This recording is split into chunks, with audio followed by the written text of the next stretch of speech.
देश तुम्हारा कितनी दूर हो, जय सूरत न पावे। और वो पूछती है कि स्वामी ये तो मृत लोग है, हम तो यहाँ रहते, लेकिन यहाँ से आपका देश कितनी दूर है? क्योंकि हमने तो यहाँ सब जगह खोजा, जो आप बताते हो ये हमने सब जगह खोजा, हमको तो भाई कहीं नजर आया नहीं। और हमने सब क्रिया की, कोई ऐसी क्रिया बाकी छूटी नहीं है, और हमको वहां कहीं भी नहीं मिला जो आप बता रहे। हमने बहुत खोजा, बहुत तलाश किया, तो ये है कि यहां से कितनी दूर में लोग कितनी दूर है, और नाम क्या उस लोग का, उस देश का जहां आप रहते हैं, कि आप यहाँ नीचे रहते हैं जमीन के नीचे। अब वो पूछ रही है, अपनी शंका दूर कर रही है, और दूसरों की भी शंका दूर हो जाए। बोलो। मैं बिछड़ी तुमसे कहूँ कैसे, देश पर आए आई। अब वो सूरत पूछती है कि मैं यहाँ परदेश में आई, आप कहते हो कि मृत लोग है, ये तुम्हारा देश नहीं है, तो मैं मतलब यह है कि अपने देश को छोड़कर और पराये देश में आई, तो कब से आई, क्यों आई? एक बात, यानी अपने देश को क्यों छोड़ा, कब से आई और क्यों आई, एक ये। और अपना ये देश नहीं है। और आप कहाँ रहते हैं, यहां से कितनी दूर आपका देश है, और ये आप किस मौज में यहाँ पर आए हुए, तो ये हमको सब बताए। सब अलग अलग प्रश्न कर रही थी। जी हाँ, यहां से कितनी दूर जो आपका देश है, और अगर आपका देश वहां है तो हमको क्यों वहां से निकाला गया, क्यों हटा दिया गया, क्यों निकाला गया? बोलो। मेरा हाल भिन्न करेगा देश अपना मोहि लखा। वो कहते हैं कि मेरा सब हाल, जैसा मैंने प्रश्न किया है वो मुझे सब हाल बताइए। और मैं पराये देश में आ गई, और यहाँ कब से पड़ी चिल्ला रही हूँ, विवश हूं, मुझे कोई सहारा नहीं मिलता यहाँ से हटने का। कोई आधार मिल जाए तो किधर जाए? अब वो सब हाल मेरा, क्यों मैं आई, क्यों वहां से निकाली गई, पराये देश में क्यों लाई गई, आप कहाँ रहते हैं, किस देश में रहते हैं, हमने यहाँ सब जगह खोजा, और जो आप बताते हो हमको कहीं नहीं मिले, वो सब हमको भिन्न भिन्न अलग अलग करके हमको बताइए। वो पूछ रही है। इसी तन में, यही उन महापुरुषों का तन है, तन कहते हैं शरीर, और इसी तन में बैठ के उनसे पूछ रहे प्रश्न करते, तो मेरा हाल भिन्न भिन्न, अलग अलग सब बताइए। अलग क्या मैंने कसूर किया, मैंने क्या गलती की, क्या अपराध किया जो मुझे वहां से निकाल दिया गया, और आप यहाँ क्यों आए,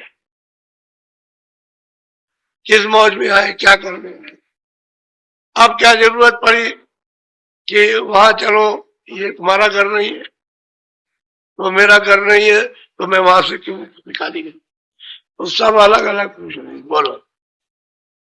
मन तन संग पड़ी में कब से, दुख पाए बहुत में जब। अब वो सूरत कहती है कि तन के साथ और मन के साथ, ये बताइए कि मैं कब से यहाँ पड़ी हूं, क्योंकि मैं तन मन के साथ जब यहाँ डाल दी गई इसमें, तो मैंने बहुत असहनीय दुख उठाए, और उस समय पर हमारी किसी ने सुनाई नहीं की, हम रोते रहे, चिल्लाते रहे, कोई सुना। और अब आप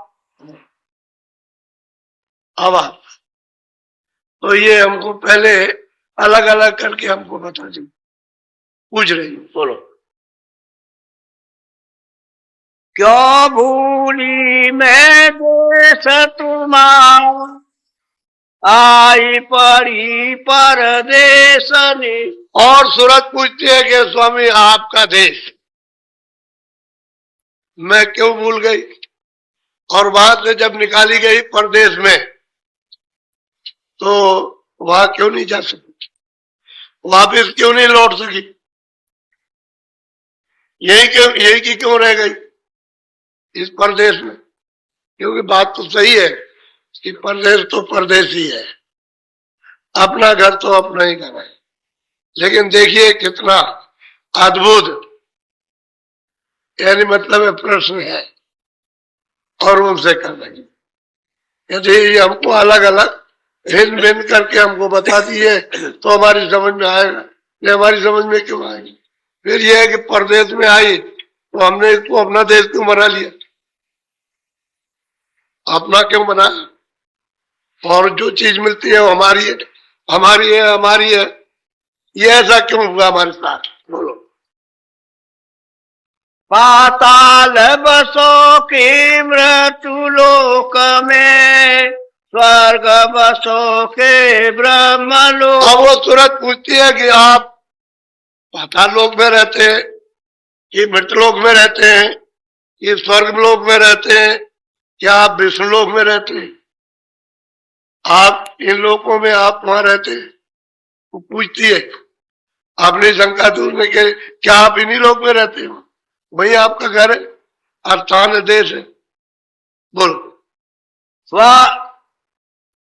विष्णु लोक वैकुंठ धाम में, इंद्रपुरी या शिव मुका। वो कहते हैं कि भाई क्या आप मतलब यह है कि वैकुंठ में रहते हैं, क्या आप मतलब एक इंद्रलोक में रहते हैं, आप किस लोक में रहते हैं?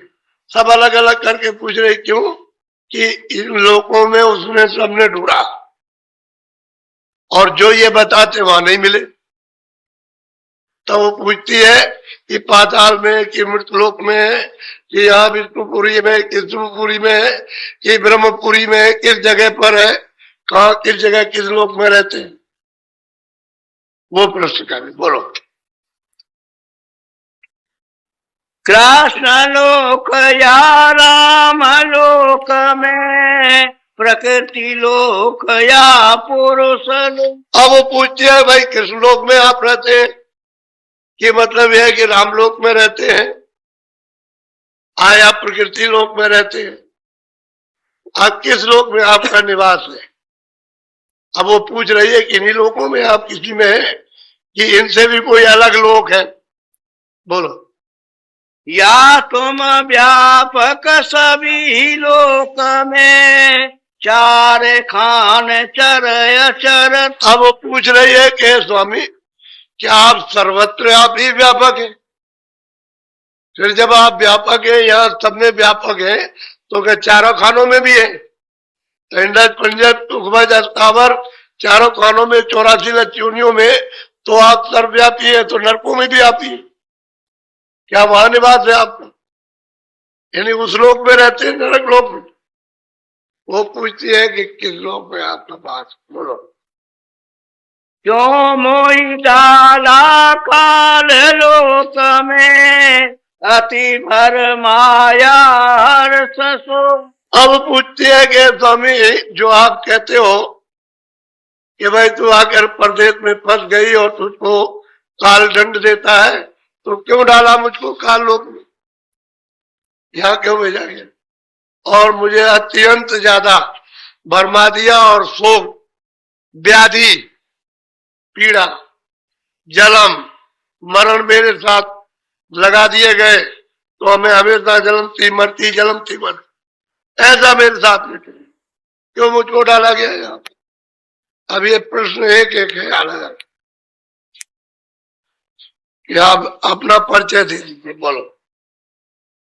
अब क्यों आए मोहि चितावन, रूप धरा तुम अति कर भाव। अब पूछते हैं कि अब आए हो इतने दिन के बाद, कितने युग कितने कल्प बीत जाए, कितने सतयुग त्रेता द्वापर कलयुग चले गए, और उसके बाद में हम रोते चिल्लाते रहे और अब आए हमको चिताने के अंदर। तो ये जरूर कहती है कि रूप धरा अति मन भाव, ये बहुत ही रूप यानी मन को भाने वाला आपने जो धारण किया मोहित, ये रूप देख करके मोहित हो जाए, तो ये बात तो सही है। ये तो है कि रूप देख करके मोहित होते हैं, मोहित हो जाए। तो आप हमको सब बताइए, आप क्यों आए आप जगाने के लिए? ऐसी क्या जरूरत पड़ गई आपको? या आप यहाँ आए मृत्यु लोक में और आप जगा रहे हो, कहते हो वहां चलो। तो पहले तो ये पूछ रही है कि आप इन लोगों में है कि नहीं है, क्या आप सब जगह व्यापक है, तो फिर आप क्यों आए यहाँ पर? ये सब उसको जब बताया सत्संग में तभी तो वो प्रश्न करेगी। सत्संग में बैठ के जानकारी नहीं होगी तो वो प्रश्न क्या कर सकती? अनजान आदमी तो प्रश्न कर नहीं सकता। और ये वेदों के पढ़ने का, शास्त्रों के पढ़ने का विषय तो है नहीं, ये तो देखने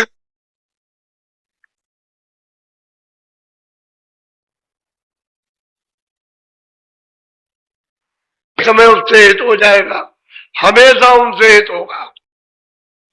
अब आप आए जगाने चिताने के लिए, तो क्यों आए आप?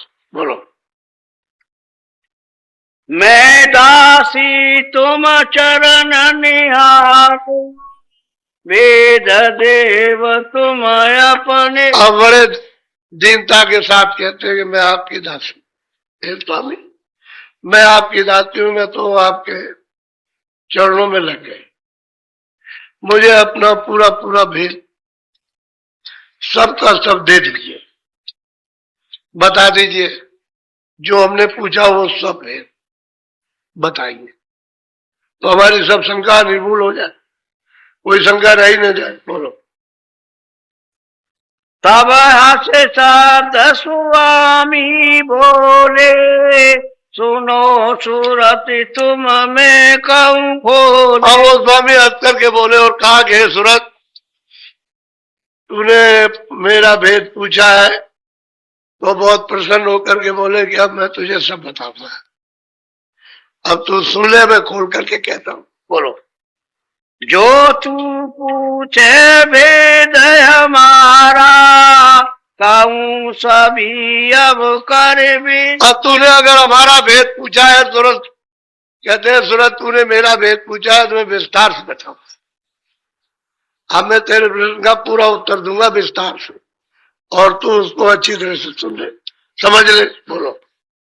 मैं हूँ अगमय नामय माया, रहूं मौज में अधर समा। अब वो स्वामी उत्तर देते हैं कि सूरत मैं हूं अनाम, अगम हूं, अनाम हूं, अमाया हूं, और कहते हैं अधर में रहता हूं, यहां नहीं रहता,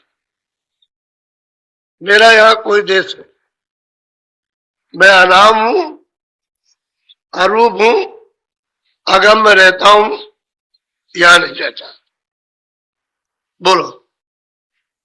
मैं हूँ अधर अनामय माया, मेरा भेद न कोई पा। और वो कहते हैं कि मैं माया से रहित हूं, हमारे यहाँ कोई माया नहीं है, और मैं अधर में रहता हूं, मेरा भेद कोई नहीं जानता, किसी को नहीं मालूम है, न ईश्वर जान सकते हैं, न ब्रह्म जान सकते हैं, न पार्वती, न राम जान सकते हैं, न कृष्ण जान सकते हैं, न ऋषि जान सकते हैं, न मुनि जान सकते हैं, ये इनमें से न कोई अवतारी शक्तियां, ये मतलब न पीर पैगंबर, कोई नहीं। कहते मैं अगम हूं, अनाम, अधर में मैं समाया रहता।